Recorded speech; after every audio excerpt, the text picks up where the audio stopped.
Good afternoon. It's Artzenin. Well, Patreon's up, which is great. My team, well, as I collaborate with my team, we are very thrilled. We're excited, ecstatic that we have our Patreon. There's not a lot there yet. So how this is going to work, I'm going to, as the author of Bard Tales, Snapshot, Search for the Griffin, I'm going to steadily be adding posts, and not just any posts. For the insiders, what this will mean is they're getting early access to some never before released posts that I have written for my stories and my author collection of works, you could call it. So that could range from songs, that could range from poetry, it could be a lot of things. Now, insiders are not coming from me specifically. I mean, I'm the author and I'm working with Zion Studio, but they're not coming from me, even though that's the case. I think they need to see, for example, the blueprints. I took those down. I have a really good collection of blueprint audio files for Search for the Griffin. Those files, audio files, were important to me because they showed how I built these characters and their worlds, their items, their plants, their food, their relationships, the plot developments. The audio blueprint files were very helpful to me as an author because it helped me categorize over 500 characters and all of their stories. So I'm thinking for Patreon, I'm going to go ahead and bring back the audio files, but rather than just make it limited to Search for the Griffin only, my primary project, I'm going to go ahead as of today and make audio files for Snapshot, Exposed Hill, and Bard Tales. The order will be a little random until I get enough going and can kind of figure out which one I'm more passionate for. I mean, I'm always going to be about Search for the Griffin. It was first, it's my baby since 1993. But no one is, in my opinion, nobody can handle Search for the Griffin. Not yet. Because people don't know me. Once they get used to me with a work that is less dynamic and just boom in your face, hence Bard Tales and Snapshot, if people read those and they like it, then that opens the door for Search for the Griffin. So I went about it a little wrong. I mean, I don't think it was bad of me to go with Search for the Griffin first. But Snapshot and Bard Tales will give people a little taste of who I am as an author, as a writer. If they like that, trust me, there's little trails that point to Search for the Griffin. And Search for the Griffin has 6 segments to it. Malou. Hold on, I gotta think. Malou, Sydney University. No, Malou, Trying Not to Chase Arya, Sydney University, Final Reality, Duana, Griffin's Chosen. Snapshot, originally, it was never even supposed to be part of Search for the Griffin. I mean, it's not, but it sort of is. It's its own collection, but somehow, some way, Yasso Phelan made his way over to the universe of Snapshot. And when that happened, it sort of destroyed the fantasy realm that Search for the Griffin was strictly in. Did this upset me? Yes and no. Yes and no. For Patreon, I want people to see more of Snapshot and Bard Tales, Exposed Hill, and whatever else the forgers want to, throw at you guys. But for me, personally, Search for the Griffin was strictly fantasy. It was not supposed to come into reality. It was not supposed to be bound by our laws. Now that Yasso is very much here, I have to go reassess it. And I'm going to make it to where Griffin Avril Trist and Chalice are Elohim. I'm going to make it to where the prophecy of Avril Trist is identical to the one in the Torah and the Brit Chadasha. I'm going to have to do that now. It's okay. It just sort of, I mean, the whole idea of Search for the Griffin was to be able to play outside of what is bound by the law of the book, by the law of physics and reality. It's not like Search for the Griffin was so out there that I was crossing a line. I'm a Christian author, so I mean, there are things I can't write about. There are things I can't get away with that a secular author could. So yeah, Yasser Phelan has made his way in there to Snapshot, and Snapshot connects now to Exposed Hill and Bard Tales. So in the end, somehow I have gone back into the realm of Search for the Griffin. Audio files, blog posts, behind the scenes footages will be ideal for Patreon. My vlog posts like this, it's free, it's public. There's nothing to these vlog posts. It's just commentary from me, the author. Nothing fancy, nothing special. If I decide to make behind the footage for any of the collections that I have going on,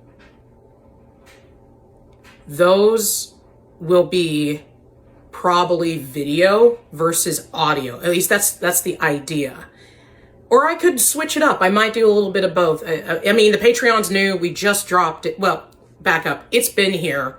We just officially released it to the public as of yesterday. I think I need to go slower than what I have. I was very excited and very passionate, still am, about my books, about what I was going to do, and how I was going to push my books, poetry, song, lyrics through Zion Studio. I can still have that passion. I have to be better at how much of it I release and where I release it. Currently, I am aware that I am not the celebrity author that I aspire to be. I am a celebrity author, but celebrity status is truly only effective for people who know who you are and like what you do. And even then, celebrity status won't mean jack squat to people who just aren't into that genre. I could become a New York best-selling author tomorrow for whatever genre I specialized in, and then I go to some other country or some other territory within the United States, present that same work to that person, and them go, who are you? Why should I care? Are you into sci-fi? No. Are you into Dungeons and Dragons? No. Then that person would go, well, then Artzenin, why should I care about your work if you don't write about that? If that's not what you are about, then that's not my scene. Obviously. My niche is very complex. I am a Christian author, a Christian anime artist, a Christian producer of a Christian company / studio. So people associate Christian with a negativity now because, let's face it, some people just haven't properly represented Yeshua the way that they should, and they do not have proper translation, and that has created tension with everybody, whether it is denomination to denomination or a pagan looking at a Christian. There's tension everywhere. So as soon as they see Christian in front of what I do, what I am, I can't get mad that they're not looking or buying my books or praising them or leaving a review. Now, there's been a lot of resources I have studied. There's been a lot of things I did at college long before I started taking my author career more seriously, and sources and professionals, mainstream sources and professionals, would have me go about my author career completely different from what I'm doing. But see, I can't do that because Yahweh has shown me time and time again that I am not supposed to rinse and repeat what everyone else is doing. I have to be different. I have to be separated from that mainstream expectation. I have to do it his way, and his way will not make sense, and I will not be popular. I will only get the lambs that he sends to me. Yeshua himself said that. He had a lot of people follow him in the beginning, but then little by little, they just faded off. And then there was 12. And then even among the 12, he said, 12 of you I called, yet one of you is a devil. Judas. If the Son of the Lord, who was the best MVP, VIP, celebrity deity in existence, could not become popular by mainstream definition, who am I? Who am I?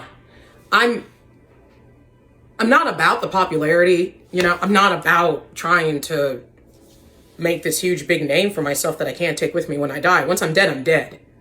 And I will be forgotten again, lest some people find my stuff and then just want to rev it up and go make a playlist or a TV special and talk about me. And then there's a autobiography about me. I'm dead. I can't enjoy it.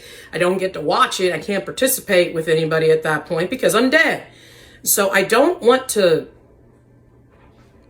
push myself to feel, oh, I have to get these many hits and these many likes and these many views, and I have to pay a lot of money for ads, and I have to pay a lot of people for my designs, for PR, for et cetera, et cetera.